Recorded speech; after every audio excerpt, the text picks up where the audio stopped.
Hello friends, welcome to Jenny Cooks. Friends, இன்னைக்கு தக்காளி chutney recipe எப்படி செய்யறதுன்னு வாங்க பார்க்கலாம். இந்த தக்காளி சட்னி ரெசிபி ரொம்ப டேஸ்டியா இருக்கும். ஹோட்டல்லாம் பாத்தீங்கன்னா இந்த மாதிரி கிடைக்குங்க. நீங்களும் ட்ரை பண்ணி பாருங்க. தக்காளி சட்னில நிறைய வெரைட்டி இருக்கு. அதுல ஒரு வகையான வெரைட்டி தான் நான் இன்னைக்கு உங்களுக்கு செஞ்சு காட்டியிருக்கேன். இது இட்லி தோசைக்கு ரொம்ப டேஸ்டியா இருக்கும். இது எப்படி செய்யறதுன்னு வாங்க பார்க்கலாம். ஒரு பாத்திரம் அடுப்புல வச்சுக்கோங்க. அதுல 2 டேபிள் ஸ்பூன் ஆயில் சேர்த்துக்கோங்க. இப்போ ஒரு 200-250 கிராம் சின்ன வெங்காயம் சேர்த்துக்கோங்க. சின்ன வெங்காயம் சேர்த்து செஞ்சிங்கன்னா ரொம்ப நல்லாயிருக்கும். இல்லை ஒரு 5-6 பல் பூண்டு சேர்த்துக்கோங்க. இது கூட 5-6 வரமிளகாய் சேர்த்துக்கோங்க. கொஞ்சம் கருவேப்பிலையும் சேர்த்துக்கோங்க.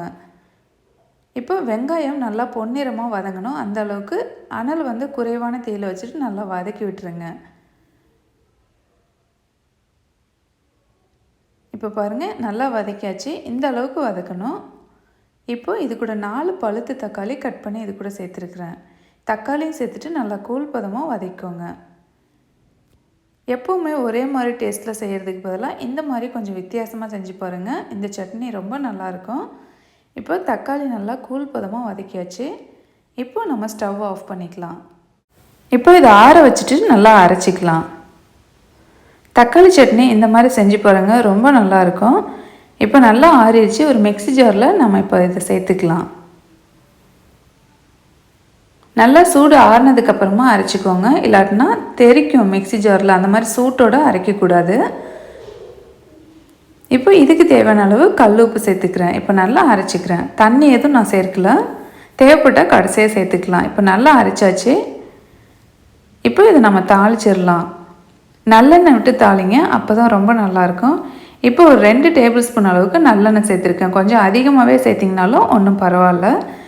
ஆயில் நல்லா சூடானோடனே 4-5 பல் பூண்டு சேர்த்துக்கோங்க. பூண்டு லைட்டாக ப்ரௌனாக மாறணும். அந்த அளவுக்கு நல்லா பொரியட்டும். இப்போ உளுந்தம்பருப்பு கடலைப்பருப்பு ரெண்டும் அரை டீஸ்பூன் அளவுக்கு சேர்த்துக்கோங்க.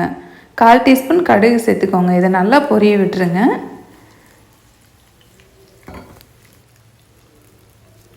இப்போ 2 வரமிளகாயும் 1 கொத்து கருவேப்பிலையும் சேர்த்துட்டு நல்லா தாளிச்சிக்கலாம். இது கூட கொஞ்சமாக பெருங்காயத்தூள் சேர்த்துக்கோங்க. அவ்வளோதான், நம்மளோட தாளிப்பு ரெடி ஆயிடுச்சு. இப்போ சட்னி எடுத்துகிட்டு நம்ம இந்த தாளிப்பு கூட சேர்த்துக்கலாம்.